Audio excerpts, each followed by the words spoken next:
దేవుని వాక్యం చూసుకుందాం. బైబిల్స్ వాళ్ళందరూ ఒకసారి చూడండి. హగ్గై వ్రాయబడిన పుస్తకం నుండి చూద్దాం. మొదటి అధ్యాయము, హగ్గై మొదటి అధ్యాయము 2వ వచనం నుంచి 5వ వచనం వరకు చదువుకుందాం. హగ్గై మొదటి అధ్యాయము 2వ వచనం నుంచి 5వ వచనం వరకు ఎవరైనా గట్టిగా నాకు చదివి సహాయం చేయండి. సమయం ఇంకా రాలేదు, యెహోవా మందిరమును కట్టించుటకు సమయం ఇంకా రాలేదని ఈ జనులు చెప్పుచున్నారే. అందుకు యెహోవాకు ప్రత్యక్షమై ప్రవక్తయగు హగ్గై ద్వారా సెలవిచ్చినదేమనగా, ఈ మందిరము పాడై ఉండగా మీరు సరంపి వేసిన ఇండ్లలో నివసించుటకు ఇది సమయమా? కాబట్టి సైన్యములకు అధిపత్యగు యెహోవా సెలవిచ్చినదేమనగా, మీ ప్రవర్తనను గూర్చి ఆలోచించుకొనుడి. మీరు విస్తారముగా విత్తినను మీకు కొంచెమే పండెను. మీరు భోజనము చేయుచున్నను ఆకలి తీరకయున్నది, పానము చేయుచున్నను దాహము తీరకయున్నది, బట్టలు కప్పుకొనుచున్నను చలి ఆగకున్నది. పనివారు కష్టము చేసి జీతము సంపాదించుకొనినను జీతము చినిగిపోయిన సంచిలో వేసినట్టుగా ఉన్నది. ఇక్కడ మనం గమనించినట్లయితే ఈ యొక్క హగ్గై యొక్క ప్రవక్త ద్వారా మరి రాజు అయిన దర్యావేష కాలములో చెప్పిన మాటలు ఇవి. దేవుడు తన ప్రజలైన ఇశ్రాయేలు ప్రజలు 70 సంవత్సరాలు బానిసత్వంలో ఉన్నప్పుడు, ఆ బానిసత్వంలో వాళ్ళు అనుకున్నారు, మాకు ఆరాధించడానికి ఒక మందిరం లేదు, మేము దేవుని సన్నిధిలో మా బాధ చెప్పుకుంటానికి కానీ, మా మొక్కుబళ్ళు చెల్లించుకుంటానికి కానీ, మా పరిస్థితి అంతా కూడా దేవుని సన్నిధిలోకి వెళ్ళి దేవుని యొక్క దైవజనులతో, ఆ దినమందు ఉన్న యాజకులతో మాట్లాడటానికి కానీ, ఏదైనా ఒక సమస్య చెప్పుకుంటానికి మాకు మందిరం లేదు, కాబట్టి ఆ మందిరము మాకు కావాలి అనుకుని వాళ్ళు 70 సంవత్సరాలు బానిసత్వం ఉన్నప్పుడు వాళ్ళు అనుకున్న మాట. మరి వాళ్ళ యొక్క మొర్ర విన్న దేవుడు, వాళ్ళ ప్రార్థన విన్న దేవుడు. మొత్తానికి దర్యావేషు కూడా ఆ యొక్క మందిరము కట్టడానికి సహకరించిన వ్యక్తిగా ఉన్నాడు అక్కడ. ఈ దర్యావేషు యొక్క కాలం కూడా చూస్తే క్రీస్తు పూర్వం 522 నుంచి 486 సంవత్సరం కాలం అనేది మనకు చరిత్ర ప్రకారం మనకు తెలుస్తుంది. ఈ దర్యావేషు అనే రాజు కూడా మరి పర్షియా దేశపు రాజు, అంటే పారసిక దేశము, అంటే ఇప్పుడున్న ఇరాన్ అనే ప్రాంతం యొక్క రాజు. కాబట్టి ఆ పర్షియా దేశమును ఆ కాలంలో ఈ దర్యావేషు పరిపాలిస్తున్నట్లుగా మనకి చరిత్ర ప్రకారం తెలుస్తూ ఉంది. మరి ఈ దర్యావేషు ఎవరు అంటే మనకి దానియేలు గ్రంథంలో కూడా కొంత పరిచయమైన వ్యక్తే. అంటే దానియేలు సింహపు బోన్లో వేసినప్పుడు ఆ రాత్రి అంతా కూడా నిద్ర పట్టగా, మరి అతను ఆ రాత్రి అంతా కూడా ఎక్కడ ఎటువంటి పాటలు కానీ వాయిద్యాలు కూడా లేకోకుండా, అయ్యో ఇంత పని చేశారే, దానియేలు సింహపు బోన్లో వేయటానికి ఇంత ప్లాన్ చేశారా వీళ్ళు అని చెప్పేసి, దానియేలు సింహపు బోన్లో ఉండి ఏమైపోతాడని రాత్రి అంతా నిద్ర పట్టకోకుండా దానియేలు కోసం కనిపెట్టుకుని ఉదయాన్నే వెళ్ళిన వ్యక్తి దర్యావేషు రాజు. ఆ దర్యావేషు రాజు మరి ఎలాగో శాసనాలు తయారు చేశాడు, ఎలా చట్టాలు చేశాడు అనేది కూడా మనకు అక్కడ చూస్తే కొంచెం అర్థమవుతుంది. దానియేలు గ్రంథంలో ఒకసారి చూద్దాం, మనం వెళ్దాం. దానియేలు గ్రంథంలో 6వ అధ్యాయము 25 నుంచి 28 దాకా మీరు కొంచెం చదివితే మీకు అక్కడ అర్థమవుతుంది. అప్పుడు రాజుకు దర్యావేషు లోకమంతటా నివసించు సకల జనులకును రాష్ట్రములకును ఆయా భాషలు మాట్లాడు వారికి ఇలాగూ వ్రాయించెను, మీకు క్షేమాభివృద్ధి కలుగును గాక. నా సముఖమున నియమించినదేమనగా, నా రాజ్యములోని సకల ప్రభుత్వముల యందుండు నివాసులు దానియేలు యొక్క దేవునికి భయపడుచు ఆయన సముఖమున వణుకుచుండవలెను. ఆయనే జీవము గల దేవుడు, ఆయనే యుగయుగములుండువాడు, ఆయన రాజ్యము నాశనము కానేరదు, ఆయన ఆధిపత్యము తుదమట్టునకుండును. ఆయన విడిపించువాడును రక్షించువాడునయుండి పరమందును భూమి మీదను సూచక క్రియలను ఆశ్చర్య కార్యములను చేయవాడు. ఆయనే సింహముల నోట నుండి ఈ దానియేలును రక్షించెను అని వ్రాయించెను. చూసారండి, అంటే ఆయనే సృష్టికర్త అయిన దేవుడు, ఆయనే యుగయుగాలు ఉండే దేవుడు, ఆయనే జీవము కలిగిన దేవుడు, ఆయనే మనుషులను విడిపించేవాడు, రక్షించేవాడు, పరమందును భూమి మీదను సూచక్రియలు ఆశ్చర్యకార్యం జరిగించేవాడు. ఈ మాటలు ఎవరో తెలుపా? దర్యావేషు. చూడండి, అక్కడ ఈ యొక్క పర్షియా దేశపు రాజు దర్యావేషు. మీకు చరిత్ర ప్రకారం చూస్తే మొదట నెబుకద్నెజరు రాజు వచ్చాడు కదా. ఆ నెబుకద్నెజరు రాజు కాలం తర్వాత అతని కుమారుడైన బెల్షెజర్ వచ్చాడు. బెల్షెజర్ తర్వాత ఈ యొక్క రాజు, అంటే మనకు ఇప్పుడు దర్యావేషు గురించి చెప్పుకుంటున్నాం చూసారా, ఈ దర్యావేషు మాదీయుడగు దర్యావేషు అని అక్కడ రాయబడి ఉంది. ఈ దర్యావేషు పూర్తి పేరు ఏంటంటే దర్యావేషు హిస్పాస్పెస్ అనే పేరు అంట. అంటే అతని పూర్తి పేరు. మనకు మాత్రం ఇక్కడ రాయబడిన మాట ఏంటంటే దర్యావేషు అంటున్నాము. చూడండి, ఇక్కడ ఇతను దేవుడు గురించి సాక్ష్యం చెప్తున్నాడు. ఎలా సాక్ష్యం చెప్తున్నాడు? కళ్ళారా చూశాడు. తన జీవితంలో దానియేలును రక్షించబడటం ఎక్కడ, ఎలాగూ సింహపు బోన్లో వేసినప్పుడు. సామాన్యంగా ఎక్కడైనా సింహపు బోన్లో వేసినప్పుడు మనుషులు బ్రతకటం అనేది అసాధ్యం. ఆకలితో ఉన్న సింహాలు దానియేలును లోపల సింహాల బోన్లో వేస్తే ఆ సింహాలు ఏ హాని చేయకోకుండా ఆయన్ని మౌనంగా ఉండిపోయినప్పుడు నిజంగా ఈ రాజుగారు టెన్షన్ పడ్డాడు, కానీ దానియేలు మాత్రం టెన్షన్ పడలా. తనకున్న ధైర్యం ఏంటంటే, నేను దేవుని సన్నిధిలో ఎప్పుడు కూడా మాకు ఆలయం లేదు ఇక్కడ, మేము చెరగా వచ్చిన వాళ్ళము, మేము ఒక బానిసలము, అయినా దేవుడు తన కృపను బట్టి నన్ను ప్రేమించి నాకు ఒక ఉన్నతమైన స్థానంలో దేవుడు ఈ ప్రాంతంలో ఉంచాడు కనుక మేము ఆరాధించడానికి మాకు ఒక మందిరం అంటూ లేదు ఇక్కడ. కాబట్టి నేను చేయవలసింది ఏంటంటే, ఇక దేవుడు నాతో ఉండాలంటే నేను దేవుని సన్నిధిలో ప్రార్థన చేసుకోవాలని దినమునకు 3 సార్లు ప్రార్థన చేసుకుంటూనే ఉండేవాడు. మరి దినమునకు 3 సార్లు ప్రార్థన చేసుకుంటున్నప్పుడు ఎన్ని పనులున్నా తను చేయవలసిన పని ఏంటంటే దేవుని కొరకు తన నమ్మకంగా నిలబడాలని, దేవుని సన్నిధిలో ప్రార్థన చేసుకోవాలని. తనకు ఒక ఆశ ఏంటంటే, నన్ను దేవుడే లేవనెత్తే దేవుడు, నన్ను బలపరిచే దేవుడు, ఒక ఉన్నత స్థానంలో ఉంచేది కూడా దేవుడే. వాక్యం ఏం చెప్తుంది? నన్ను గణపరచువా, నేను అంటే దేవుడు నేను సన్నిధిలో ప్రార్థన చేసుకున్నప్పుడు, తగ్గించుకున్నప్పుడు నన్ను దేవుడు ఒక ఉన్నతమైన స్థానంలో పెడుతున్నాడు. కాబట్టి నాకు ఎన్ని పనులున్నా, ఎందుకంటే మనుషులు ఎన్ని పనులున్నా ఈ రోజున ఏంటంటే ఆ పనులకే ప్రాముఖ్యత ఇస్తారు, కానీ ప్రార్థన చేసుకుంటానికి సమయం వెళ్ళకపోతున్నారు. నిజమే, దేవుని యొక్క మందిరమునకు వెళ్ళటానికి కొన్నిసార్లు మనకు సమయం దొరకదు కొన్నిసార్లు. అందుకనే ఆయన అంటున్నాడు, నా సమయం ఇంకా రాలేదు అంటున్నారు. ఒకవేళ దేవుని మందిరం మనం కట్టించలేకపోవచ్చేమో, కానీ దేవుని మందిరంగా పిలబడుతున్న మన యొక్క ఆ దేవుని ఆలయంగా పిలబడుతున్న మనము దేవుని యొక్క సన్నిధిలో ప్రార్థన చేయగలుగుతున్నామా? దేవుని ఆరాధించగలుగుతున్నామా? దానియేలు అయితే దినమునకు 3 సార్లు ప్రార్థన చేశాడంట. 3 సార్లు ప్రార్థన చేస్తున్నప్పుడు దేవుడు తనను ఏం చేశాడంటే దేశం యొక్క ఉన్నత స్థలముల మీద అతను ఉంచాడండి. దేశం మీద ఉన్నత స్థలముల మీద ఉంచాడండి.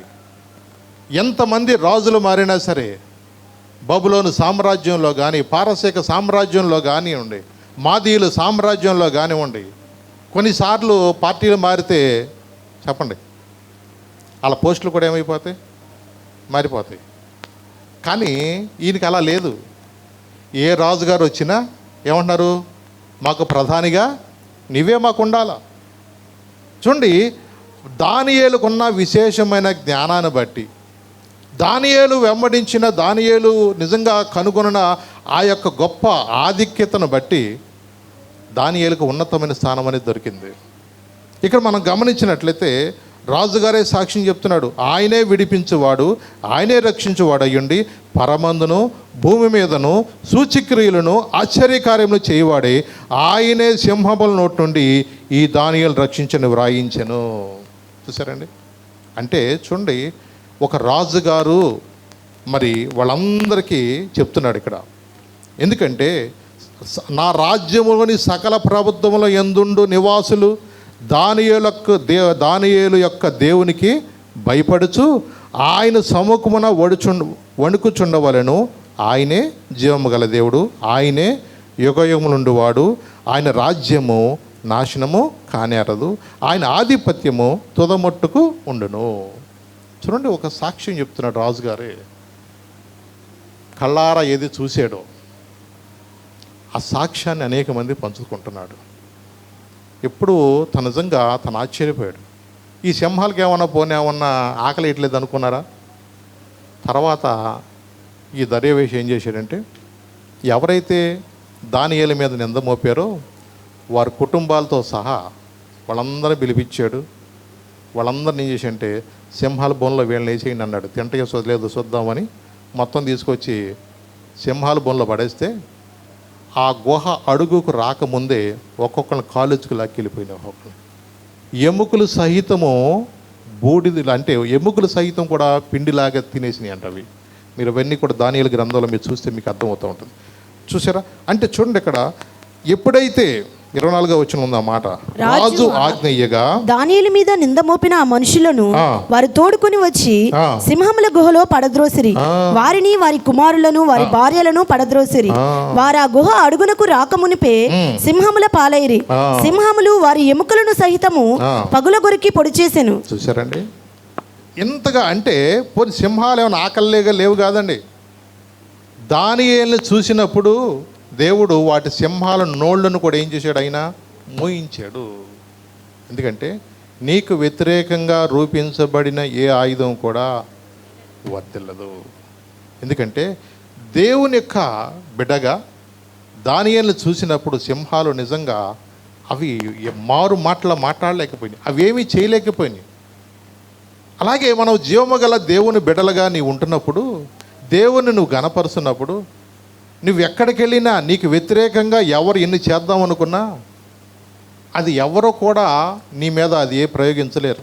సామాన్యంగా మనుషులు అనుకుంటారు ఏదైనా కానీ చెయ్యాలా, వీళ్ళ మీద చేతబడి చెయ్యాలా అనుకుంటూ అనేక మంది యొక్క విషయాల్లో కూడా రకరకాలుగా దేవుని సేవకు వ్యతిరేకంగా కొంతమంది కూడా వ్యతిరేకమైన పనులు చేస్తున్నా సరే, ఒకటి దేవుని యొక్క శక్తి ముందు ఏ శక్తి కూడా నిలబడలేదు. జీవమగల దేవుని బిడ్డలుగా మనం ఉంటున్నప్పుడు ఒకవేళ ఎవరైనా నీకు వ్యతిరేకంగా ఏదైనా చేయాలనుకున్నా సరే అది నీ మీద అది పనిచేయదు. ఎందుకు తెలుసా? కీర్తనకారుడు రాశాడు, అతడు నా నామం ఎరిగినవాడు గనుక నేను అతన్ని తప్పిస్తాను. దేవుని యొక్క బిడ్డగా నువ్వు ఎప్పుడైతే ఆయన నామాన్ని కలిగి ఉంటావో, ఆయన బిడ్డగా నువ్వు, ఆయన కుమారుడిగా, ఆయన కుమార్తెగా, ఆయన ఆలయంలో నువ్వు ఎప్పుడైతే దేవుని కొరకు నమ్మకంగా నిలబడతావో, నీకు వ్యతిరేకంగా ఎవరు ఎన్ని చేద్దాం అనుకున్నా అది నీ మీద పనిచేయు. నిజమే. ఎందుకంటే యేసయ్య నామంలో అంత శక్తి ఉంది, యేసయ్య రక్తంలో అంత శక్తి ఉంది. నిజమే. ఆయన కుమారులుగా, ఆయన కుమార్తెలుగా యూదుల యొక్క మన యొక్క పరిస్థితి గమనిస్తే, ఇజ్రాయేల్ ప్రజల మీద ఎవరైనా దాడి చేయాలని చూస్తే వాళ్ళు ఇంతవరకు ఎవరు కూడా జయం పొందిన వాళ్ళు లేరు. ప్రపంచానికి అర్థమైంది ఏంటంటే వీళ్ళ పక్షాన ఉన్న దేవుడు గొప్ప దేవుడు. మన బైబిల్లో చదవటం మాత్రమే కాదు, ప్రపంచానికి అర్థమైంది ఏంటంటే వీళ్ళు చాలా స్వల్ప జనమైన వీళ్ళ పక్షాన దేవుడు ఉన్నాడు, వీళ్ళ పక్షాన దేవుడు యుద్ధం చేస్తున్నాడు, వీరిని కాపాడుతున్నది ఐరన్ డోమ్ కాదు, దేవుని యొక్క దక్షిణ హస్తము వారికి తోడుగా ఉందని ప్రపంచానికి ఇప్పటికి ఆల్రెడీ అర్థమైపోయింది. చుట్టూతో ఉన్న శత్రు దేశాలు ఎంతోమంది ఉన్నారు, వీళ్ళని ఏ విధంగా చంపాలనుకున్నారో, ఎన్ని రకాలుగా నాశనం చేయాలనుకున్నారో, వీళ్ళు కనబడకోకుండా అణుబాంబులు చేద్దామని అనుకున్నారు. కానీ వాళ్ళ మీద ప్రయోగించడానికి వాళ్ళకి పర్మిషన్ అనేది దేవుడే ఇవ్వట్లా. అవునండి, దేవుడు అన్నాడు వాళ్ళతోటి, వీరు ఆశ్చర్యించబడిన వారు. ఎవరంట వాళ్ళు? వీరు ఆశ్చర్యించబడిన వారు. వీరిని ఎవరు శపించడానికి వీల్లేదు, వీళ్ళకి వ్యతిరేకంగా ఏం చేయటానికి వీల్లేదు. ఎందుకంటే వారిని ఎవరైనా ముడితే నా కనుగుడ్డును ముట్టినట్టే.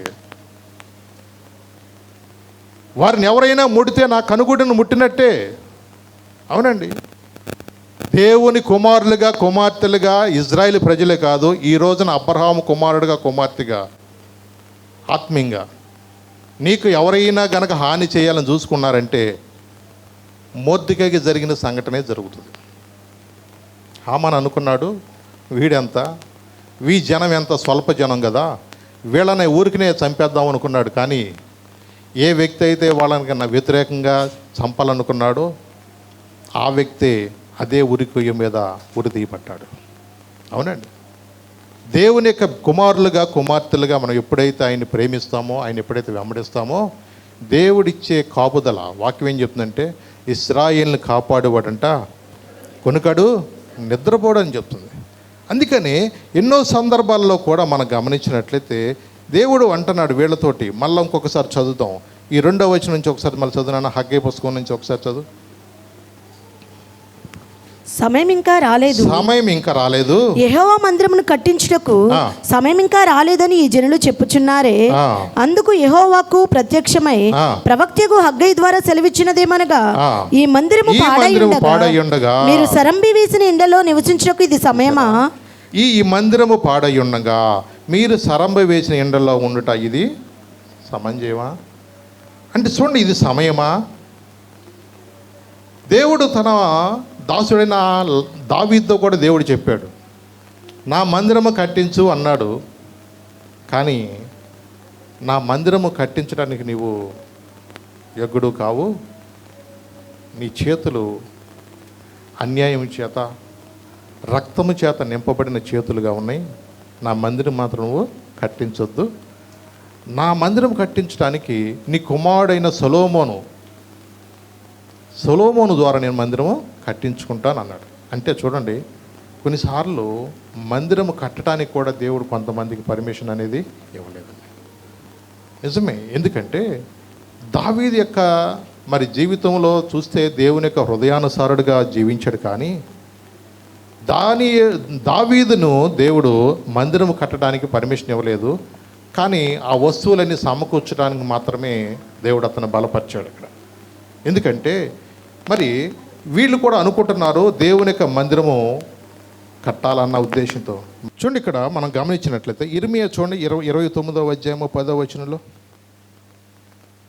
ఇర్మియా 29వ అధ్యాయము 10వ వచనం చదువు. యెహోవా ఈ ఆజ్ఞ ఇచ్చుచున్నాడు, బబులోను రాజ్యమునకు 70 సంవత్సరములు గతించిన తర్వాతనే మిమ్మల్ని గూర్చి నేను పలికిన శుభవార్త నెరవేర్చి ఈ స్థలమునకు మిమ్మల్ని తిరిగి రప్పించినట్లు నేను మిమ్మల్ని దర్శించుదును. చాలు. ఇక్కడ ఏమంటాడంటే 70 సంవత్సరంలో గతించిన తర్వాతనే మిమ్మల్ని గూర్చి నేను పలికిన శుభవార్త నెరవేర్చి ఈ స్థలమునకు మిమ్మల్ని తిరిగి నేను రప్పించినట్లు నేను మిమ్మల్ని దర్శిస్తాను. అంటే దేవుడు తన ప్రజలైన ఇశ్రాయేలు ప్రజలు తన ప్రవక్తల ద్వారా ఎన్నోసార్లు కూడా వాళ్ళు హెచ్చరించాడు, మీలో ఐగుప్తు ఆచారాలు కనపడుతున్నాయి, నాకు వ్యతిరేకంగా విగ్రహారాధన మీరు చేస్తున్నారు, అన్యుల ఆచారాలు మీరు చేస్తున్నారు, మీరు వాటిని చెయ్యొద్దని దేవుడు ఎన్నోసార్లు పెందలకాడనే తన యొక్క దైవజనులను ప్రవక్తలను పంపించి వాళ్ళు హెచ్చరించిన దేవుని మాట వాళ్ళు వినలేదు. అందుకనే దేవుడు నెబుకద్నెజరుకు పర్మిషన్ ఇచ్చాడు. ఎందుకు? ఏ మందిరముల గురించి అయితే వీళ్ళు అతిశయిస్తున్నారు, ఏ మందిరం అయితే మాకు చాలా గొప్ప మందిరం ఉంది, చాలా పెద్ద గొప్ప మందిరం మాకు ఉందని చెప్పేసి ఆ మందిరాన్ని బట్టి అతిశయిస్తున్నారు. కానీ వీళ్ళ హృదయంలో నాకు స్థానం అనేది లేదు. మందిరాన్ని బట్టి మీరు అతిశయించడం కాదు. దేవుడు కోరుకునేది ఏంటంటే మనుషుల హృదయాల్లో దేవునికి స్థానాన్ని కోరుకుంటాడు. దేవుడు రాతి కట్టడాల బట్టి దేవుడు సంతోషించడండి. ఒక 4 మూల ఏదైనా ఒక హాల్కి, ఆ హాల్లో గనక దాన్ని వాడిచ్చేవారు అనుకోండి, దాన్ని ఏమంటారు? ఏమని పేరు పిలుస్తారు? రైస్ మిల్ అంటారు. ఏమంటారు దాన్ని? ఒక షెడ్లో దాన్ని వాడిచ్చారంటే దాన్ని ఏమంటారు? రైస్ మిల్ అంటారు. దానిలోనే సారా కొట్టు పెట్టారనుకోండి, ఏమంటారు? అది కూడా సారా కొట్టో లేకపోతే సారా గోడవనో అంటారు. అట్లాగే దాంట్లో దేవుని యొక్క మందిరాన్ని పెట్టారనుకోండి, దేవుని ఆరాధిస్తున్నారు అనుకో, దాన్ని ఏమంటారు? చర్చి అంటారు. ఇక అంతేనా? అంటే దానిలో ఏదైతే ఉందో, ఏదైనా సిమెంట్తో కట్టిన దానిలో 4 గోడల మధ్యలో మనం ఏదైతే పెడుతున్నామో దానికి ఆ పేరు వచ్చేస్తుంది. అలాగే 4 గోడల మధ్య దేవుని ఆరాధిస్తున్నారా? అలాగే నీ హృదయంలో దేవుని ఆరాధిస్తున్నావా?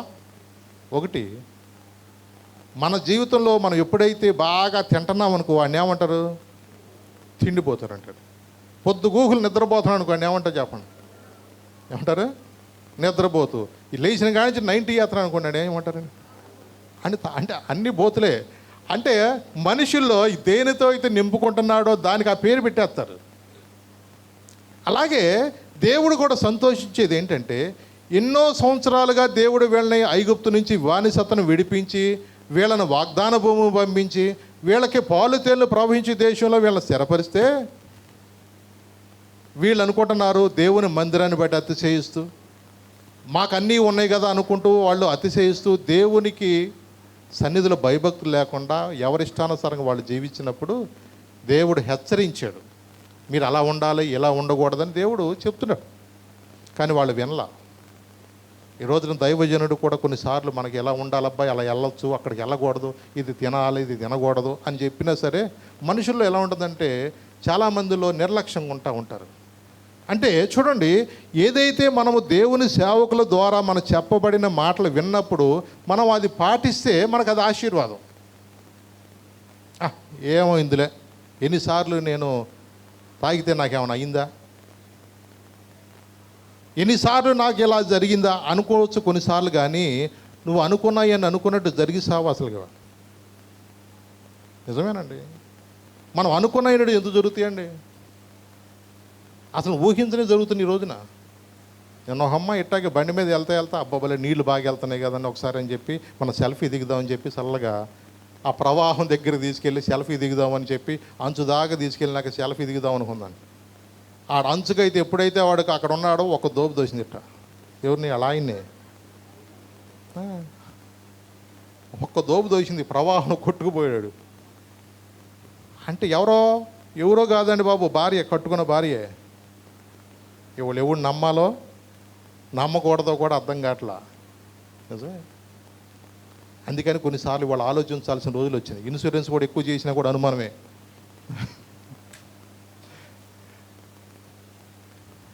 నిజమేనండి, పరిస్థితి ఎలా ఉంటాయి ఈ రోజున అర్థం కావట్లేదు. ఈ రోజున ఆడ అదృష్టం బాగుండి పాప ఆడు కొట్టుకుని మొత్తానికి వెళ్ళి దెబ్బ మీద చేరాడు. వెళ్ళి ఆయన ఎవడో చూసి మొత్తానికి తాడేసి లాక్కొస్తే ఆడు బతికి వచ్చాడు.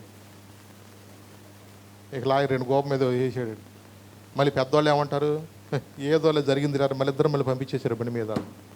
ఏం చెప్పాలి, మరి ఆడు అడ్జస్ట్ అయిపోతున్నాడు అన్నిటికీ పాపం. అలాంటి పరిస్థితులు వచ్చినాయి ఈ రోజున. అడ్జస్ట్ అవ్వకపోతే మళ్ళీ ఇంకో స్పాట్ ఉంది అడిగి. అవునండి, వాక్యంలో చెప్పింది దినంలో చెడ్డవు గనక అన్నాడు. ఎందుకు చెప్పాడు తెలుసా? దాన్ని అర్థం చేసుకోవాలి. దానిలో మర్మాలు కొన్ని ఉన్నాయని మనకు కూడా అర్థం చేసుకోవాలి. ఇవాళ ఏదో రోజులు చెడ్డవి అనుకుంటే ఏదో అనుకోబాకండి. వాళ్ళ ఎవడు నమ్మాలో ఎవడు నమ్మకూడదు కూడా అర్థం కావట్లేదు. వాళ్ళ కాలం మారింది అంటారు చూసారా, ఇదివరకు రివర్స్ అయిపోయింది ఇప్పుడంతా. నిజమే. అందుకని మనము దేవుని యందు భయభక్తులు కలిగి దేవుని ఆరాధించడానికి సరే వాళ్ళకి ఈ 70 సంవత్సరములు వాళ్ళకి ఏంటంటున్నాడు, అది నెరవేరిన తర్వాతనే నేను మిమ్మల్ని ఇక్కడ రప్పిస్తాను అంటున్నాడు. అంటే వాళ్ళకు ఒక పనిష్మెంట్ పడిపోయింది. ఎన్ని సంవత్సరాలు వాళ్ళకి చెప్పండి? అన్ని సంవత్సరాలకి అక్కడికంతే. అబ్రహాంతో కూడా దేవుడు చెప్పాడు, వీళ్ళు ఐగుప్తు వెళ్తారు, అక్కడ ఒక 400 సంవత్సరాలు వీళ్ళు బానిసత్వం ఉంటారు, ఆ తర్వాత నేను తీసుకొస్తానని చెప్పాడు. అలాగే వీళ్ళని మళ్ళీ తర్వాత వీళ్ళని ఇక్కడ 70 సంవత్సరాలు కూడా మళ్ళీ ఎక్కడ తీసుకెళ్ళాడు దేవుడు చెప్పండి? బానిసత్వంలోకి పంపించేశాడు.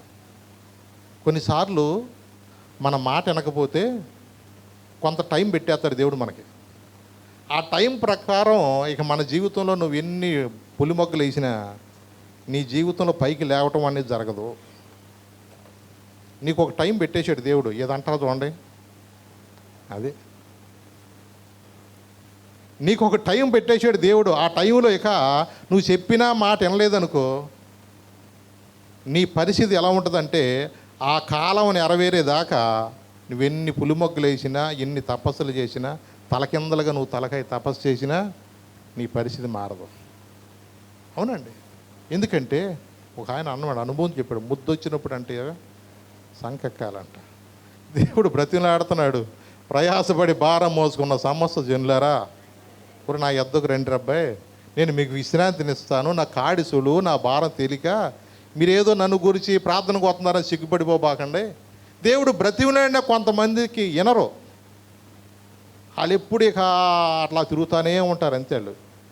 వాళ్ళు ఇక బడ్డీ కొట్లు అమ్మట, లేకపోతే సారా కొట్లు అమ్మట, పిచ్చోళ్ళకి అలా తిరుగుతూనే ఉంటారు.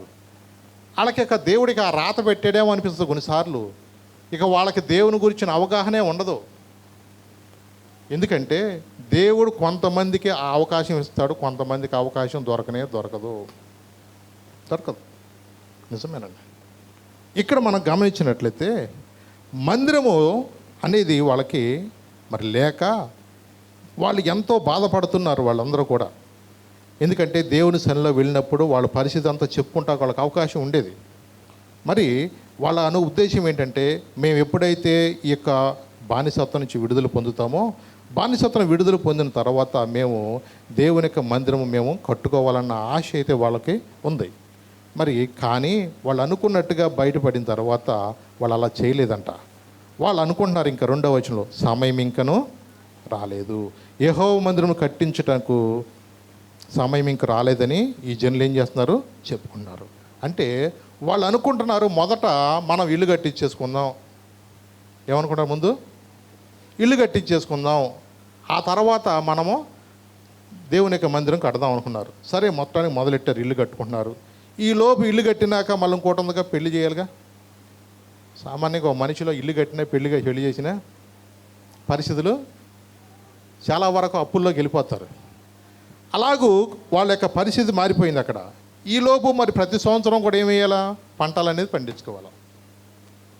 ఇల్లు కట్టుకుంటున్నారు, పెళ్ళిళ్ళు చేస్తున్నారు, మళ్ళీ సంవత్సరం కూడా ఎంతో కొంత తెచ్చుకుని వాళ్ళు ఏం చేస్తున్నారు, విత్తనాలు వేస్తున్నారు. సామాన్యంగా విత్తనం వేసిన ప్రతి సంవత్సరం ఒక మనిషి ఏమనుకుంటాడంటే, ఈ సంవత్సరం ఇన్ని బస్తాలు పండంగానే దేవుడికి ఇచ్చేగా నేను ఇంకా నా అప్పులు కొన్ని తీరిపోతాయి అనుకుంటున్నారు. కానీ వాక్యం ఏం చెప్తుంది, నా రాజ్యమును నా నీతిని. మరి వీళ్ళు చేసేది ఏంటి ఇక్కడ అంటే చూడండి, దేవుని వాక్యం ఏం చెప్తుందో వీళ్ళు చేసింది ఏంటి, వీళ్ళు అనుకుంటున్నారు ఇక్కడ. చూడండి, ఇక్కడ ఇల్లు కట్టుకుంటున్నారంట. ఏమన్నారు ఇక్కడ, ఇల్లు కట్టుకుంటున్నారు, ఇంకా వాళ్ళు పొలాలు వేసుకుంటున్నారు. అందుకని 6వ వచనంలో ఏముంది ఇక్కడ, మీరు విస్తారంగా విత్తినను కొంచెమే పండిను, మీరు భోజనము చేయుచున్నను ఆకలి తీరకున్నది, పానము చేయుచున్నను దాహం తీరకున్నది, బట్టలు కప్పుకొనుచున్నను చలి ఆగున్నది, పనివారు కష్టం చేసి జీతం సంపాదించుకను జీతము చినిగిపోయిన సంచిలో వేసినట్లుంది. అంటే చూడండి, వాళ్ళు అనుకుంటున్నారు ఈసారి చూద్దాంలే, ఈసారి చేద్దాంలే. మనుషుల యొక్క ఆలోచనలు ఏంటో తెలుసా, ఎప్పుడైనా సరే దేవుని రాజ్యాన్ని మొదలు పెట్టాలి. ఈసారి అని కాదు. నాకు తెలిసిన ఒక అంకుల్ ఏం చేసేవాడు తెలుసా, దశమ భాగం రాగానే ఆయన ఇంటికి తీసుకెళ్ళేవాడు కాదు. ఇంటికి తీసుకెళ్తే మళ్ళీ మనసులో ఏదోటి అనిపిస్తూ ఉంటుంది, మనం ఈ డోక్రా కట్టుకోవాలా, ఈ సంవత్సరం ఈ నెలలో పోయిన 2 కట్టాలి కాబట్టి వచ్చే నెలలో వేసేద్దామని అనుకుంటాడు. అలాగే మనుషుల్లో కొన్నిసార్లు అలాంటి ఆలోచన వస్తుందని చెప్పేసి ఆయన ఏం చేసేవాడంటే, అసలుకి ముందు దేవుని మందిరం తీసుకెళ్ళిపోయి ఆ మందిరంలో ముందు ఆయన కానుక అంటే టైత్ 10వ భాగం, జీతంలో 10వ భాగం, 10,000 వచ్చినాయి అనుకోండి, ఎంత తీయాలా, 1000 రూపాయలు. అలాగూ దశమ భాగం ఆయన అక్కడ ఇచ్చేసి వచ్చాడు. మేము అనుకునే వాళ్ళం, ఎందుకు అంకులు ఇలా చేస్తున్నారు మీరంటే, వచ్చినాక ఏదైనా మనసులో పీకుద్దా, ఏదైనా అదేదో మంద కాదు, అది ఎవరిది, అది చెప్పండి. దేవుని దేనికి ఇచ్చేస్తే దేవుడు ఆశీర్వదిస్తాడు. ఇంటికి వచ్చినాక ఏం కనపడతాయి, చిల్లర కొట్లు బాకీ కనపడద్దా, ఇంకొక చోట ఎరువుల కొట్లో డబ్బు ఇవ్వాల్సింది కనపడతా ఉంటుందా, ఈ టైంకి ఏదన్నా మళ్ళీ పురుగు మందు కొట్టాలన్న గబ్బుకుని ఏదన్నా అనిపిస్తూ ఉంటుందా, ఇలా ఈలోపు 5వ తారీఖులో డోక్రా కట్టాల్సినవి ఉంటాయా, ఇట్టాగు చేయబదులు ఉంటాయి, వారాలోడు ఉంటాడు, మన చుట్టూతో చాలా ఉంటాయి. ఇట్లాంటివన్నీ ఇవన్నీ చూసుకునేళ్ళకి మనసులో ఏమనిపిస్తుంది, వచ్చే నెలలో వేద్దామని అన్నట్టుగా అనుకుంటాం. మనం అనుకున్నప్పుడు ఎప్పుడైతే మన మనసు అలా లాగినప్పుడు మన మనసులో కూడా స్థిర నిర్ణయం తీసుకోవాలి. అయ్యో, ఇది దేవుని డబ్బు కదా, దేవుని సొమ్ముని నేను ఇలా నా కొరకు వాడుకోకూడదు కదా అన్న మనసు రావాలా. ఎప్పుడైతే దాన్ని నువ్వు కాదు అనుకుని కొంచెం ముందుకెళ్ళావంటే ఆ నెలంతా కూడా ఎక్కడి నుంచి చుట్టాలు ఇచ్చి పడతారో తెలదు, ఎక్కడి నుంచి ఏమొచ్చి పడితే తెలదు. నిజమే, దేవుడి కొన్నిసార్లు మనకు బుద్ధి నేర్పట చేస్తాడు.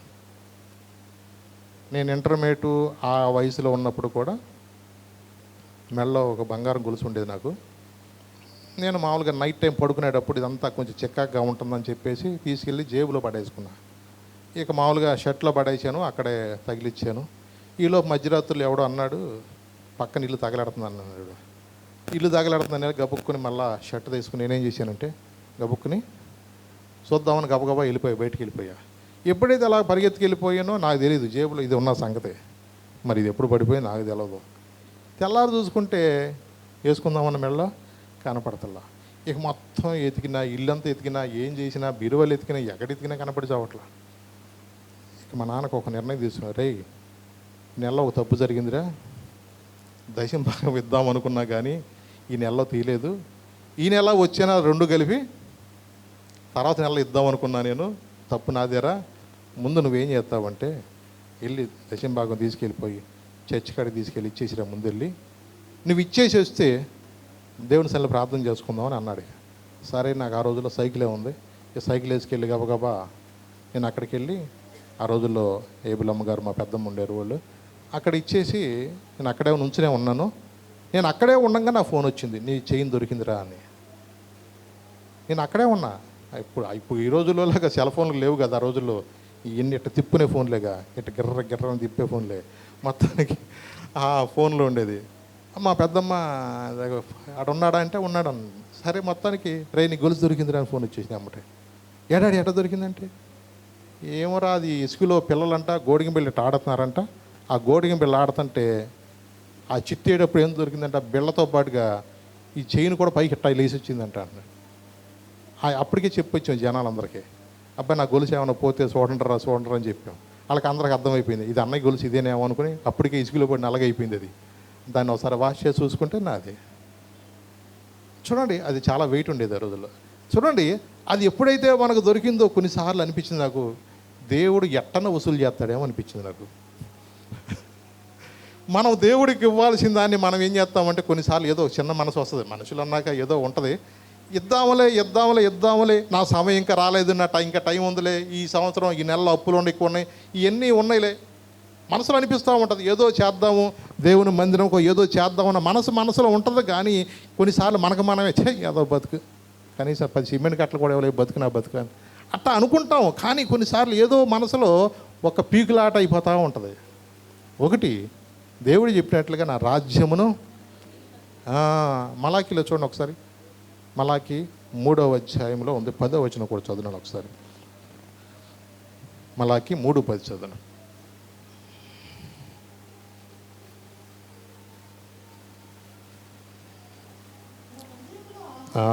నా మందిరములో ఆహారం ఉండునట్లు, అది 10వ భాగమంతయు అది దీన్ని చేసి, అది మీరు నన్ను శోధించినలా నేను ఆకాశ వాకిండ్లను విప్పి పట్టజాలనంత విస్తారముగా దీవెనలను కొమ్మరించదునని సైన్యములకు అధిపతి యెహోవా సెలవిచ్చుచున్నాడు. ఇంకా చదవమ్మా. మీ పంటను తినివే పురుగులను నేను గద్దించదును,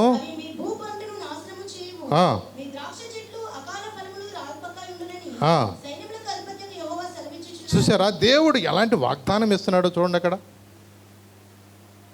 మీరు నా ధననిధిలోనికి ఇలాగో తీసుకురండి, దీన్ని చేసి మీరు శోధిస్తే నేను ఆకాశ వాక్యంలను విప్పి పట్టజాలనంత విస్తారముగా దీవెనలను కుమ్మరించదునని సైన్యములకు అధిపతి యెహోవా సెలవిస్తున్నాడు. అవునండి, అందుకని దావీదు అంట నా గిన్నె అంట నిండి, దేవుడిచ్చే ఆశీర్వాదము నువ్వు ఊహించలేవు.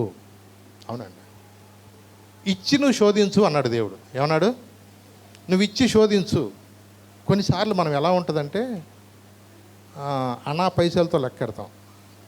అనా పైసలతో లెక్కెట్టకూడదు. అవసరమైతే ఒక 50 ఎక్కువ పడాయి. అర్థమైందా? నీ జీతం వచ్చిన నెల పెరిగిపోద్ది.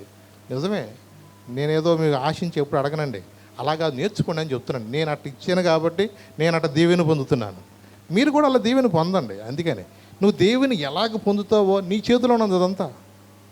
నిజమే, ఎకరం పొలంతో ఆ పొలం కొనుక్కోకుండా ఆ ఎకరం పొలం డబ్బుతో ఈ మందిరం కడితే దేవుడు తర్వాత సంవత్సరానికి 23 ఎకరాలు మాకు ఇచ్చాడు. అర్థమైందా? నెక్స్ట్ ఇయర్ మీరు చూసుకోండి. అవును, దేవుడు ఎట్లా ఇస్తాడో మీరే చూసుకోండి. ఊహించమండి మనం చెప్తున్నా నేను. దేవుడు చేసే కార్యాలు, అందుకని ఆకాశ వాక్యంలు విప్పుతాడు నీకోసం. ఆయన ఆకాశ వాక్యం నీకోసం విప్పుతాడు. నువ్వు విత్తటమే. బస్తా విత్తనాలు ఎన్నండి మనం ఇచ్చేది ఎకరానిలో చెప్పండి?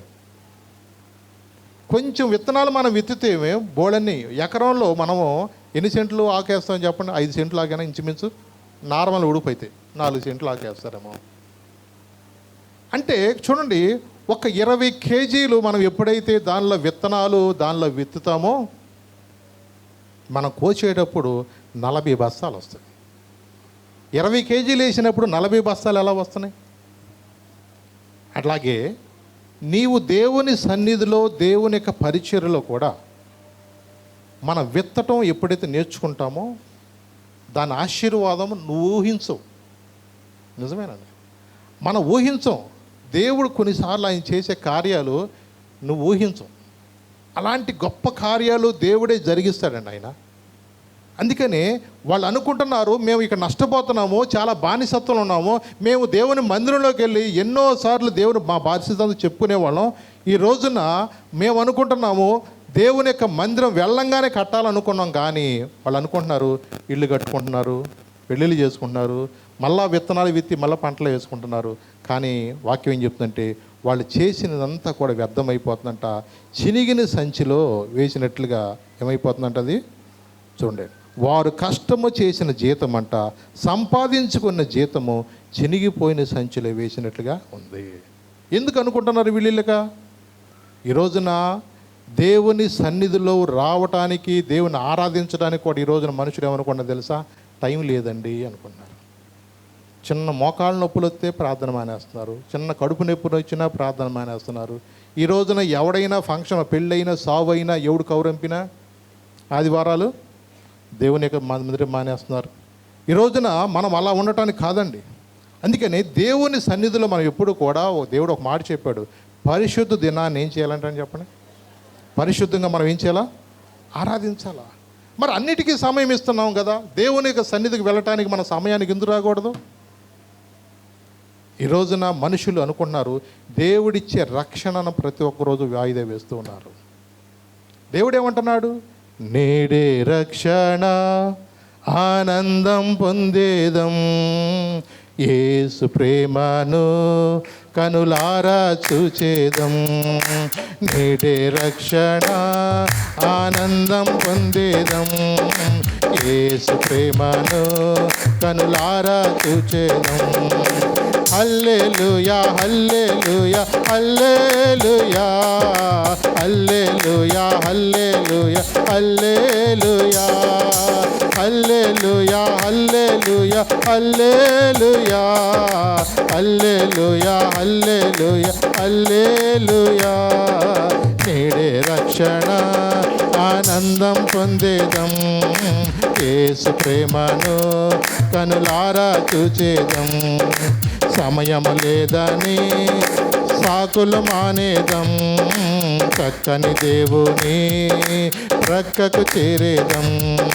సమయము లేదని సాకులు మానేదం, చక్కని దేవుని ప్రక్కకు చేరేదం.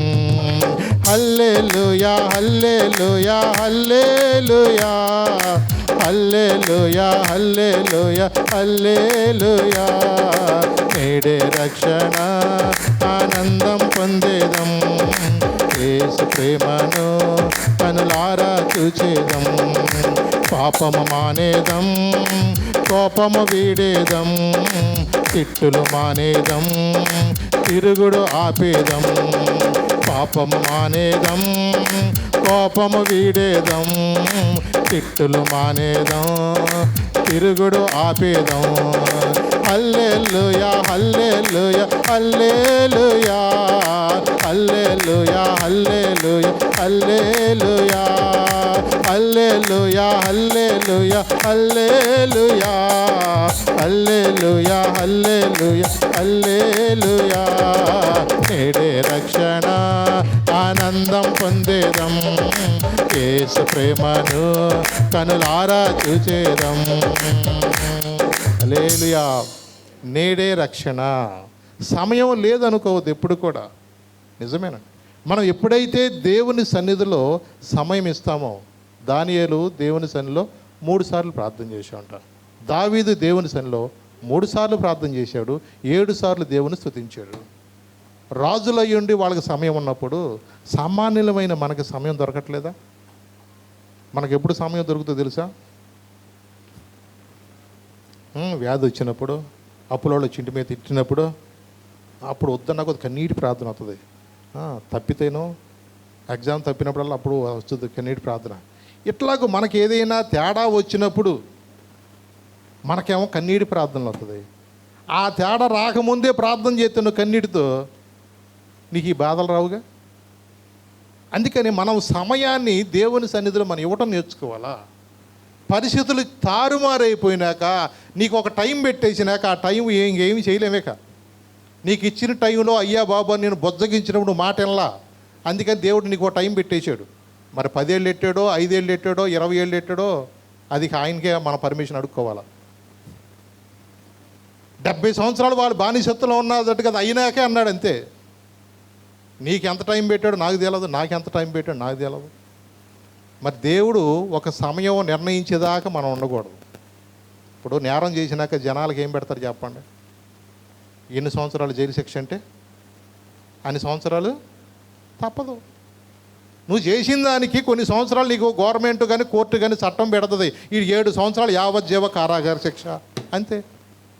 7 ఏళ్ళు అయ్యేదాకా నువ్వు లోపల రాళ్ళు కొట్టుకుంటావో లేకపోతే ఇంకా బట్టలు కొట్టుకుంటావో ఏం చేస్తావో ఆ జైల్లో నువ్వు ఉండటమే నీ పని. అలాగే మన జీవితంలో కూడా దేవుడిచ్చిన సమయాన్ని బట్టి మనం సద్వినియోగం చేసుకోవాలి. వాక్యం జీవితం మాట్లాడుతున్నప్పుడు నిద్రపోకోకుండా నువ్వు వాక్యం వింటే నువ్వు దేవుని యొక్క మాటలు విని అయ్యో నేను ఇంకా రక్షణ పొందాలి, నేను ఇంకా మందిరానికి వెళ్ళాలి, ఇంకా టైం నేను ఇవ్వలేకపోతున్నాను. దావీదు దేవుని సన్నిధిలో ప్రార్థన చేసుకున్నాడు, దానియేలు దేవుని సన్నిధిలో ప్రార్థన చేస్తున్నాడు, యాకోబు ఒక సమస్య కోసం రాత్రంతా ప్రార్థన చేశాడే. నాకు ఇన్ని నెత్తి మీద అప్పులున్నా నేను ప్రార్థన చేయలేకపోతున్నాను. ఇక నా జీవితంలో దేవుడు నిర్ణయం చేసేయడమో. ఇక దేవుని కృప కొరకు మనం వేడుకోవాలండి. దేవుడు సన్నిధిలో మనం ప్రార్థన చేయాలి. అందుకని అంటున్నాడు 7వ వచనం చదువున్నాను ఒకసారి, అక్కడే ఉంది. కాగా సైన్యాలకు అధిపతి యెహోవా సెలవిచ్చినది ఏమనగా మీ దేని గురించి ఆలోచించుకోమంటాడండి? నీ ప్రవర్తన గురించి ఆలోచించుకో. ఎందుకంటే సామెతల్లో ఒక మాట చెప్పాడు. ఆ మాట 3వ అధ్యాయం 6వ వచనం చూడండి ఒకసారి. సామెతలు 3వ అధ్యాయం 6వ వచనం కాబట్టి నీ ప్రవర్తన అంతటి ఎందంట ఆయన అధికారానికి ఒప్పుకోమన్నది అక్కడ. అది నీ ప్రవర్తన అంతటి ఎందు ఆయన అధికారానికి ఒప్పుకో. ఎందుకంటే ఈ రోజున మనుషులు కాలాన్ని బట్టి మారిపోతున్నారు. మోడర్న్గా ఉండాలని మనుషులు నిజమే. ఇప్పుడు ఏదన్నా పెద్దవాళ్ళు ఏం చెప్పారు, ఒరే చిరిగిపోయిన ప్యాంట్లు ఏంటారు అన్నారనుకో, నానా నువ్వు ఎక్కడో ఉండవు అంటారు. సరేలే నాన్న ఎక్కడో ఉంటాం కాదు, మరి బాగలేదు, వెనకాల చిరిగిపోయినట్టుగా వేసుకుంటే బాగలేదు, కనీసం ఏ కాలు కింద చిరిగిపోయిన వేసినోడు చూసే కనరా, మరీ వెనకాల ఎత్తే నాకు కొంచెం ఇలా బట్టలు కూడా కొనట్లేదేమని బాధపడతారా. నానా నీకు అర్థం కాదు నాన్న అంటాడు. ఆడు చెప్తే అర్థం కాదు. ఎందుకు? నా స్టైల్ మారింది. మనుషుల్లో నా స్టైల్ మారింది అనుకున్నారు కానీ అరే నీ ప్రవర్తన సరిగ్గా లేదురా, నీ బిహేవియర్ సరిగ్గా లేదురా, నీ నడక సరిగ్గా లేదురా. చుట్టూత గుండు కొట్టించేస్తాడు. ఇక్కడి నుంచి ముందు దాకి టేలాడుతుంది. ఇదేమో పద్దాకి ఎగేసుకుంటాం ఎందుకంటే ఈ ఎగేసుకునే లేవుడికి మళ్ళీ క్లిప్పులు అంటే మళ్ళీ క్లిప్పులు పెడుతున్నారు అక్కడ. ఆడవాళ్ళలాగా చెవులు పోగులెట్టేవాళ్ళు ఉన్నారు ఇవాళ. ఒరే నీ ప్రవర్తన మార్చుకోరా బాబు అంటే ఇవాళ వింటున్నారు. ఇవాళ నువ్వు ఎక్కడో ఉండాల్సినోడు అంటున్నారు తప్ప మనుషులు దిద్దుకుంటానికి కానీ మార్చుకుంటానికి కానీ మనుషులు ఇష్టపడతలేదండి ఈ రోజున. అవునండి. ఎందుకంటే తీతుకు పత్రిక చూడండి ఒకసారి, 2వ అధ్యాయము 3వ వచనం నుంచి 5వ వచనం చదువున్నాను. తీతుకు పత్రిక 2వ అధ్యాయము 3 నుంచి 5 దాకా చదువున్నాను. ఎవరు ఎలా ఉండాలో అక్కడ చెప్తున్నాడు. అక్కడ వృద్ధ స్త్రీలు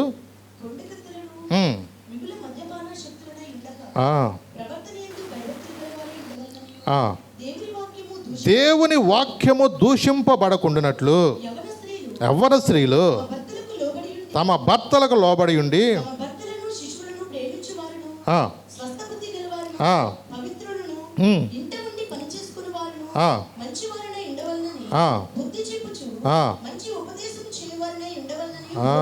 చూసారండి ఇక్కడ ఎవరు ఎలాగ ఉండాలో చెప్తున్నాడు. ఇక్కడ వృద్ధ స్త్రీలు కొండెగత్తులంటే ఒరే నీ పెళ్ళాం ఏం చేసింది తెలుసా, ఇక రాగానే ఇదే, అసలు నాకు అన్నమే పడతలేదురా, అసలు కాఫీ ఎన్నింటికి ఇచ్చింది అనుకున్నా,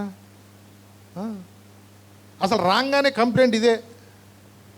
కొండెగత్తులు ఇక ఎమ్మటే ఫోన్లు అటు ఇటు వెళ్ళిపోవటం ఎంతసేపు అన్నాడు. ఇక్కడ ఏమన్నాడు? ఇక్కడ వృద్ధ స్త్రీలంట కొండెగత్తులను. ముసలోళ్ళు చేసి చెప్పిన మామూలుగా ఉండదండి. వదినా ఏం కూర వండావు అంటే వెళ్తారు అంతే. అసలు మొత్తం ఇంట్లో కథ అంతా అక్కడే మొత్తం మన ఇంట్లో కథ అడగండి, పక్కన చుట్టుపక్కల 4 ఏళ్ళకి 5 ఏళ్ళకి తెలవకపోతే నన్ను అడగండి. ముసలోళ్ళు సామాన్లు కాదు, వాళ్ళకి తేడా వచ్చిందంటే మాత్రం ఊరంతా ఏకమైపోద్ది. పూర్వకాలం, ఇప్పుడు సెల్ ఫోన్ వచ్చిందిలేండి. ఇప్పుడు సెల్ ఫోన్ వచ్చినాక నెంబర్లన్నీ ఉండే కదా, ఇక బాధ లేదు. ఇక చెవు కాడు వాచిపోయేదాకా మన గురించి మొత్తం చెప్పిందే చెప్పి వృద్ధ స్త్రీలు, నేనంటలేదండి, వాక్యం చెప్తుందండి బాబు. ఇక్కడ వృద్ధ స్త్రీలు కొండెగత్తులను మిగుల మద్యపానాశక్తులంట, ఇది కూడా ఉంటుందంట, ఉండక ప్రవర్తన యందు భయభక్తులు గలవారై ఉండవలనియు దేవుని వాక్యము దూషింపకుండానట్లు యవన స్త్రీలు తమ భర్తలకు లోబడి ఉండి తమ భర్తలను శిశువులను ప్రేమించువారును స్వస్థబుద్ధి గలవారును పవిత్రులను ఎంట ఉండి పని చేసుకుని వారును మంచివారు ఉండి వల్లని బుద్ధి చెప్పుచు మంచి ఉపదేశం చేయవారిని ఎండ వల్లని బోధించు. నిజమే. ఇది మనము దేవుని వాక్యం, దేవుని మందిరంలోకి వెళితే మనం ఎట్లా ఉండాలో దేవుని వాక్యం మనతో మాట్లాడుతుంది. ఇక్కడ ఏమన్నాడు? యవన స్త్రీలు తమ భర్తలకు ఏం చేయాలంటండి? ఎలా ఉండాలంటండి? లోపడాలి. మరి లోపడుతున్నారు అందరూ అంటే చూడండి, ఇవాళ అసలుకి ఎదురు చెప్పితే తేడా వాళ్ళంతా. మనుషుల్లో ఈరోజు ఎలా ఉంటుందంటే వాళ్ళ అన్నిటికీ కూడా నువ్వెంత సంపాదిస్తున్నా నేను ఎంత సంపాదిస్తున్నా, అన్నీ బ్యాలెన్స్ చేసుకుంటున్నారు వాళ్ళంతా కూడా. అంటే మనుషుల్లో ఎలా ఉంటుందంటే లోబడే స్వభావాలు కనపడతలా. అంటే మనుషుల్లో ఒకలాంటి ఏంటంటే నేనెక్కడ తగ్గను అన్నట్టుగా మనుషుల్లో ఒకళ్ళ మీద ఒకళ్ళు నేనంత సంపాదించాను, ఇంకా పైగా ఈ ఫ్రిడ్జ్ ఎవడిచ్చాడు ఉన్నా నమ్మిచ్చిందా, నేను తెచ్చా, ఈ మంచం ఎవరు ఇచ్చారు ఉన్నా నేనే తెచ్చా, నీదేముంది ఇక్కడ చెప్పు. వాళ్ళ మీ అమ్మ ఈ 2 సెంట్లు ఇచ్చిందేమో, పైగా కొంతమందికి జగనన్న ఇచ్చాడు, కొంతమందికి లేదంటే చంద్రబాబు నాయుడు గారు ఇచ్చి ఉంటాడు కొంతమందికి. అసలు నువ్వేమి ఇచ్చే చెప్పు, మీ ఇంటికాడి నుంచి ఏం తెచ్చే చెప్పు. అసలుకే మాట అంటే మాట ఎదురాడటమే తప్ప కొంచెం కూడా ఇవాళ మనుషులు లోపడతలా. ఇవాళ డ్వాక్రా లీడర్షిప్ వచ్చినాక ఎప్పుడైతే ఆడవాళ్ళు రోడ్డు ఎక్కారో మగవాళ్ళు నోరు పడిపోయింది. ఎందుకంటే తల్లికి వందనం వాళ్ళు ఏనంటే వాళ్ళకి ఎత్తున్నారు డబ్బులు, ఇంకా ఇంటికి ఇల్లు ఏదైనా ఇవ్వాలన్నా వాళ్ళకి ఎత్తున్నారు. ఇవాళ డ్వాక్రా లోన్ కూడా మగవాళ్ళకి ఇస్తే మాట ఇవ్వడం ఏంటి, మగవాళ్ళకి ఇవ్వట్లా, అయ్యా ఆడవాళ్ళకే. అంటే ఏది ఇచ్చినా ఆడవాళ్ళకి ఇవ్వటం వల్ల ఇప్పుడు మగవాళ్ళ పని డమ్మీలు అయిపోయారు. ఇక వాళ్ళతో మంచుకుంటాం మంచిది అనుకుని వాళ్ళు రాజీ పడిపోయారు జనాలు. చూడండి ఏమంటారు ఇక్కడ, యవ్వన స్త్రీలంట తమ భర్తకు లోబడి ఉండి తన భర్తలను శిశువులను పిల్లలను కూడా ఏం చేయాలంట, ప్రేమించేవారును స్వస్థ బుద్ధి గలవారును పవిత్రులను ఎంట ఉండి, అది పని చేసుకుని వారును అంటే ఎల్లమ్మడి తిరగమని ఇక్కడ పని చేసుకుని వారును మంచివారిని అయ్యండి, బుద్ధి చెప్పుచు మంచి ఉపదేశము చేయవారని బోధించు అన్నాడు. దేవుని సన్నిధిలో దేవుడు మనతో చెప్తూ ఉంటాడు. అందుకనే మనము దేవుని యొక్క మందిరానికి వచ్చినప్పుడు మొదట మన ప్రవర్తన మార్చుకుంటాం. ఎందుకు? దేవుని మందిరంలో దైవజనులు చెప్తారు, అబ్బాయి ఒక తండ్రిగా నువ్వు బూతు మాటలు మాట్లాడితే నీ పిల్లలు కూడా బూతు మాటలు మాట్లాడతారు. నువ్వు అబద్ధాలు లేచిన కాడి నుంచి మాట్లాడావనుకో నీ పిల్లలు కూడా ఏం చేసుకుంటారు, ఇక అబద్ధాలే మాట్లాడుతూ ఉంటారు. అలాగే ఒకవేళ తల్లిగా నువ్వు ప్రార్థన చేస్తే నీ బిడ్డలు కూడా ప్రార్థన చేస్తారు. నువ్వు సీరియల్ చూస్తే వాళ్ళు సీరియల్ చూస్తారు. నువ్వు ఫోన్లో మాట్లాడితే వాళ్ళు ఫోన్లోనే మాట్లాడతారు. ఆయన అన్నాళ్ళే, ఆవంట చెవిలో మెత్తే దూడ ఎక్కడ మెత్తదంట, అది కూడా చెవిలోనే మేసుద్దంట. అట్లాగే నువ్వు ఎక్కడ ప్రార్థన చేస్తే నీ పిల్లలు కూడా ప్రార్థనకి వెళ్తారు. నువ్వు ఒకవేళ సినిమాలకి షికార్లు నువ్వు తిరుగుతున్నావు అనుకో, అదే పిల్లలు కూడా అదే చేస్తారు. మొదట మన ఇంట్లోనే నేర్చుకుంటారు మన పిల్లలు. మనం అబద్ధాలు ఆడితే పిల్లలు కూడా ధారాళంగా అబద్ధాలు ఆడతారు. అంతకన్నా వాళ్ళు వచ్చిన బ్యాచ్ మామూలు బ్యాచ్ కాదండి. 4 ఆకులు ఎక్కువ చదివారు పిల్లల బ్యాచ్ వాళ్ళు చెప్తున్నాను. మనం ఏమన్నా పైన చూసి లెక్కేస్తామేమో, వాడు నువ్వు ఆవిలెచ్చక ముందు లెక్కేసే బ్యాచ్ ఇప్పుడు వచ్చిన బ్యాచ్ మాత్రం చెప్తాను. టెక్నాలజీలోనే కాదు అన్నిట్లో కూడా అంత ముదురు బ్యాచ్ ఇప్పుడు ఉన్నది. అందుకని మనం చాలా జాగ్రత్తగా ఉండాలా. నీ ప్రవర్తన జాగ్రత్తగా చూసుకో, నీ మాట తీరు జాగ్రత్తగా చూసుకో, నీ వస్త్రధారణ జాగ్రత్తగా చూసుకో. నువ్వు ఎక్కడికి వెళుతున్నా సరే కొన్నిసార్లు మనం అన్ని విషయాల్లో కూడా దేవునికి మహిమ కలగాలి, కానీ దేవుని నామము దూషింపబడేటట్టుగా మనము ఉండకూడదు. అందుకని తిమోతితో ఒకరోజు ఒక మాట చెప్తున్నాడు. 2వ తిమోతిలో ఆ మాట చూడండి ఒకసారి. ఆయన అంటున్నాడు, నా ప్రవర్తన, నా ఉద్దేశం కూడా చూడు. 3:10 చూడాలా? 2వ తిమోతి 3:10 ఏమన్నాడు? అయితే నీవు నా బోధను, నా ప్రవర్తనను, నా ఉద్దేశమును, నా విశ్వాసమును, నా దీర్ఘశాంతమును, నా ప్రేమను, నా ఓర్పును, అంతియొకయ, ఈకోనియ, లుస్త్రా అను పట్టణములలో నాకు కలిగినట్టి హింసలను, ఉపద్రవములను తెలుసుకొనిన వాడవై నన్ను వెంబడించితివి. అట్టి హింసలను సహించితిని గాని వాటన్నిటిలో నుండి ప్రభువు నన్ను తప్పించెను. ప్రభువు నన్ను తప్పించాడు. అబ్బాయి, నా ప్రవర్తనను చూసావు కదా, నా ఓర్పును చూసావు కదా, నా సహనం చూసావు కదా, నాకు కలిగిన లుస్త్రలో కానీ ఈకోనిలో కానీ నాకు కలిగిన హింసలు అన్నీ తెలుసుకుని నన్ను వెంబడించావు కదా. వీటన్నిటిలో నుంచి కూడా ప్రభువే నన్ను తప్పించాడు. కొన్ని తప్పు చేసి దెబ్బలు తిన్నారా అంటే లేదే. దేవుని కొరకు దెబ్బలు తిన్నారు వాళ్ళు. ఎందుకో తెలుసా? ప్రభువు చెప్పారు కదా, నా నిమిత్తము జనులు కనుక మిమ్మల్ని నిందించిన, హింసించిన, మీ మీద అబద్ధంగా చెడ్డ మాటలు వెలిగిన ధన్యులు, సంతోషించండి, పరలోకమందు మీకు ఫలము. అవునండి, పరలోకమందు నీకు ఫలం అధికమవ్వాలంటే దేవుని కొరకు, నీతి కొరకు హింసింపబడివారు ధన్యులు అన్నాడండి. దేవుని కొరకు నువ్వు అవమానించబడినా సరే, దేవుడి కోసం నువ్వు ఏదైనా సరే అనిపించినా ఓన్లేని దేవుని కొరకు నువ్వు సహిస్తే అది నీకు గొప్ప ఆశీర్వాదం అండి.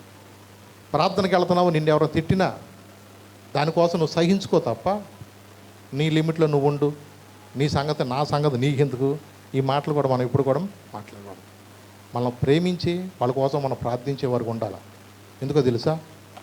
మన ప్రవర్తన మారితే ప్రార్థనకు రానుడు కూడా ఆటోమేటిక్గా ప్రార్థనకు వస్తాడు. మన ఇష్టానుసారంగా మనం మాట్లాడుతూ, మన ఇష్టానుసారంగా మనం జీవిస్తూ, మన ప్రవర్తన సరిగా లేకోకుండా దేవుని మందిరానికి వస్తే ప్రార్థనకు వచ్చేవాడికి మన ప్రవర్తన అడ్డుబండి అయిపోతుంది. అందుకని ఒక్కసారి మీరు ఆలోచించుకోండి, మీ ప్రవర్తన గురించి ఒక్కసారి ఆలోచించుకోండి. మీరు ఏం చేస్తున్నారో, ప్రార్థనకు వచ్చి ముందుకు రాకముందు ఉన్న మీ ప్రవర్తన ఎలా ఉంది, ప్రార్థనకు వచ్చిన తర్వాత మీకు ప్రార్థన జీవితం ఎలా ఉంది? అవునండి. రూతు గ్రంథంలో కూడా తీయండి, అక్కడ బోయి చక్కగా ఒక మాట అంటాడు, చక్కని మాట అక్కడ గుర్తుతూ. 3వ అధ్యాయం 10-11 చదువునాను. రూతు గ్రంథం 3వ అధ్యాయం 10-11. అతడు, నా కుమారి యెహోవా చేత నీవు దీవెన నొందిన దానవు, కొద్దివారినే గాని గొప్పవారినే గాని యవనస్తులను నీవు వెంబడింపక ఉండుట వలన నీ మునిపటి సత్ప్రవర్తన కంటే వెనుకటి సత్ప్రవర్తన మరి ఎక్కువైనది.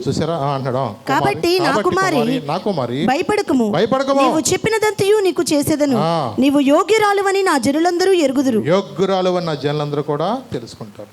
నా కుమారి, యెహోవా చేత నీవు దేవుని నొందిన దానవు, కొద్దివారినే కానీ గొప్పవారినే కానీ యవ్వనస్తులు నీవు వెంబడింపక ఉండుట వలన నీ మునుపటి సత్ప్రవర్తన కంటే వెనుకటి సత్ప్రవర్తన మరీ ఎక్కువగా ఉన్నది. మోయాబు వంశము శాపకరమైన వంశం అది. అలాంటి శాపకరమైన వంశము నుండి మరి నయోమితో ఆమె కలిసి వచ్చేసింది. నయోమి యొక్క ప్రవర్తన ఆమెకు నచ్చింది. అత్తయ్య, నాతో నువ్వు రావద్దు అనబాక, నువ్వు ఎక్కడైతే మృతి పొందుతావో నేను అక్కడ మృతి పొందో, నీ జనమే నా జనము, నీ దేవుడే నా దేవుడు, నీవు నివసించు చోట నేను కూడా నివసిస్తానని చెప్పేసి అత్తయ్యతో ఎప్పుడైతే వచ్చిందో, ఎందుకు రాగలిగింది? నయోమి ప్రవర్తన నచ్చి మీరు ఆశ్చర్యించబడిన జనాంగంలో ఉన్నారని చెప్పి. తనకు తెలియదు యేసుప్రభు యొక్క వంశంలో నేను కూడా ఉంటానన్న సంగతి తెలియదండి. దేవుని యొక్క ప్రణాళిక చూడండి, దేవుడు ఎంత కృపగలిగిన దేవుడు చూడండి. బోయజు ఎలా మాట్లాడుతున్నాడు చూడండి అక్కడ.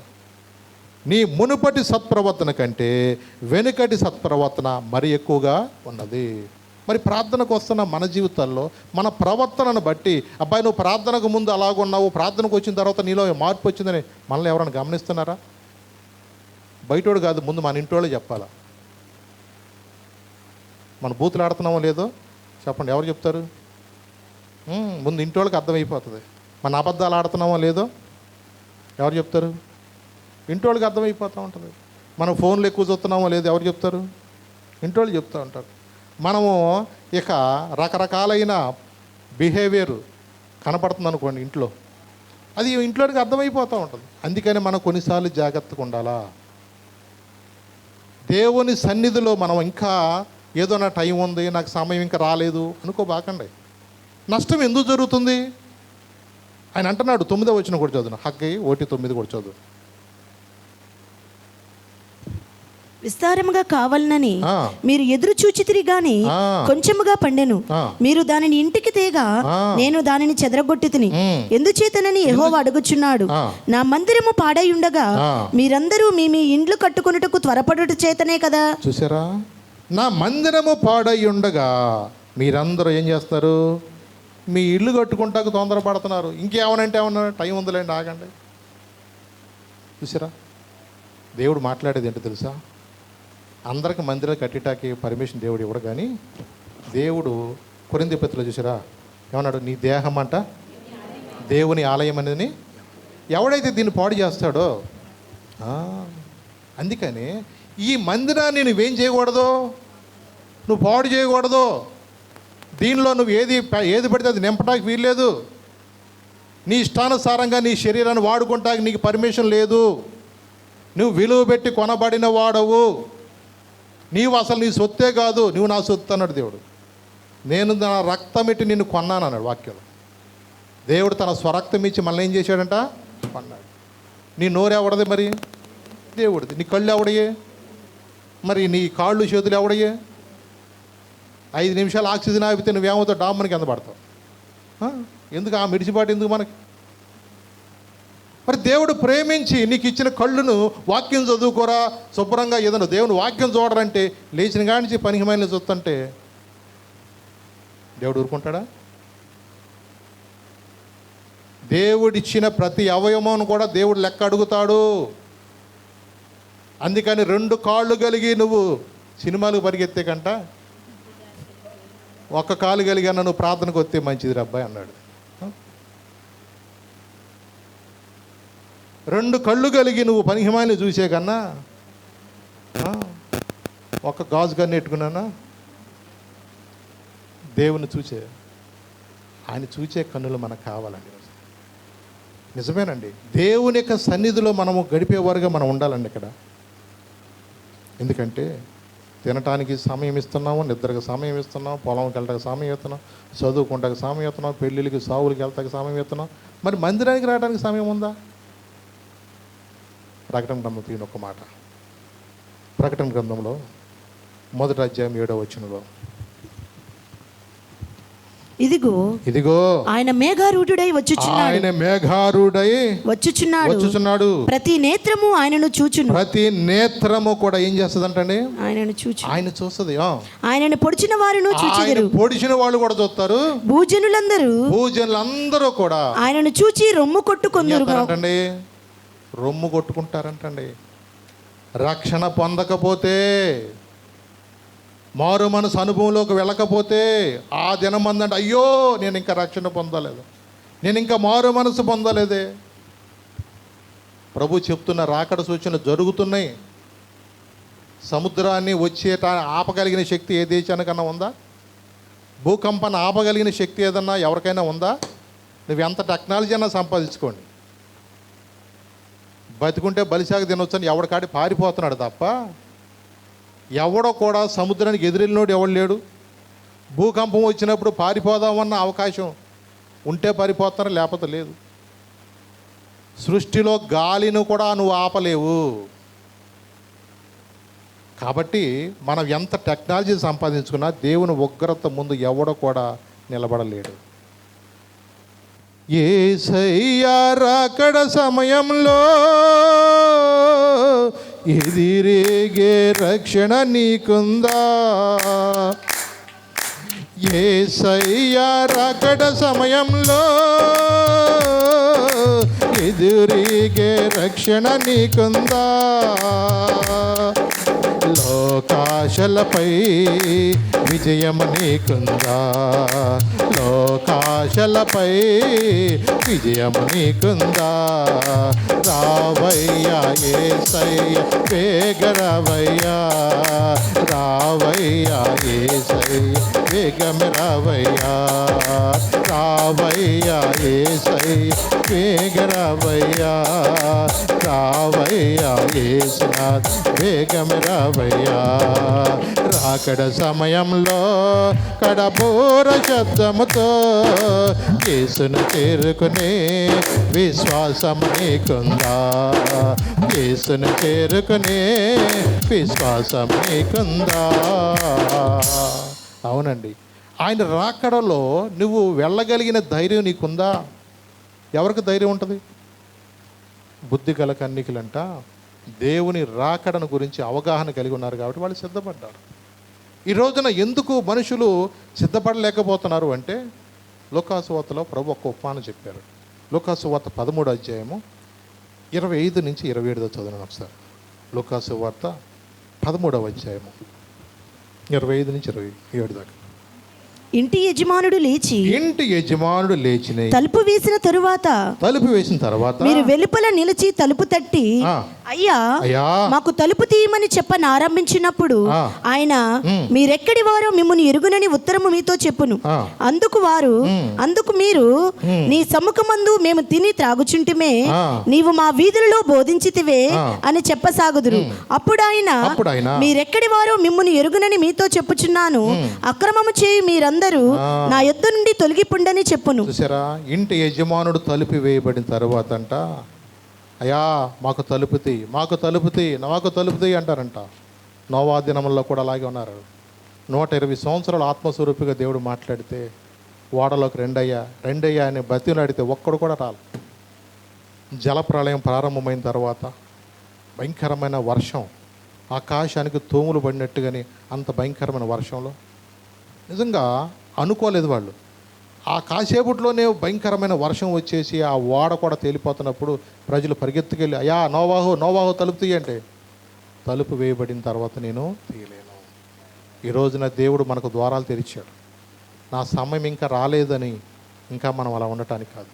దేవుడు బ్రతిమలాడుతున్నాడు, మీ ప్రవర్తన మార్చుకోమని దేవుడు చెప్తున్నాడు. నష్టపోతున్నారు కదా మీరు, పంటలు వేసినారు, చిరిగిన సంచులు వేయబడిన అయిపోతుంది. మీరు కష్టం చేస్తున్నారు, సంపాదించాలనుకున్నారు, మీరు ఎన్నో తిప్పలు పడుతున్నారు, మీకు లాభం రావట్లేదే. మీ ప్రవర్తన గురించి ఒక్కసారి మీరు ఆలోచించుకోండి అంటాడు దేవుడు. ఈ రోజున వాక్యం వింటున్న మన జీవితాల్లో కూడా తలుపు వేయబడిన తర్వాత మనం చేయగలిగింది ఏమీ లేదండి.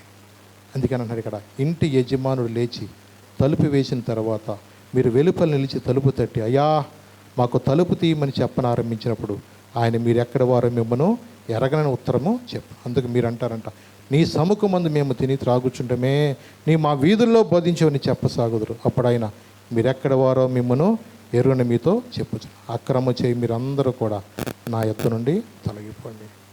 ఎన్నోసార్లు అయ్యా మేము అలా చేసాం కదయ్యా, అరటికాయలు నేనే ఇచ్చాను కయ్యా, ఇంకా అది చేశాను కయ్యా, అయ్యా సిమెంట్ బస్తాలు నేనే ఇచ్చాను కదయ్యా, ఇనుము నేనే ఇచ్చాను కదా, నువ్వు ఏదన్నా ఇవ్వయ్యా, నీ ప్రవర్తన మార్చుకోమన్నాను, నీ ప్రవర్తన మార్చుకోమని చెప్పాను కదా, నీ అలవాట్లు మార్చుకోమని చెప్పాను కదా, నీ దేహము దేవుని ఆలయమని ఎరగవా, ఎవడైతే దీన్ని పాడు చేస్తావో నేను పాడు చేస్తానని చెప్పాను.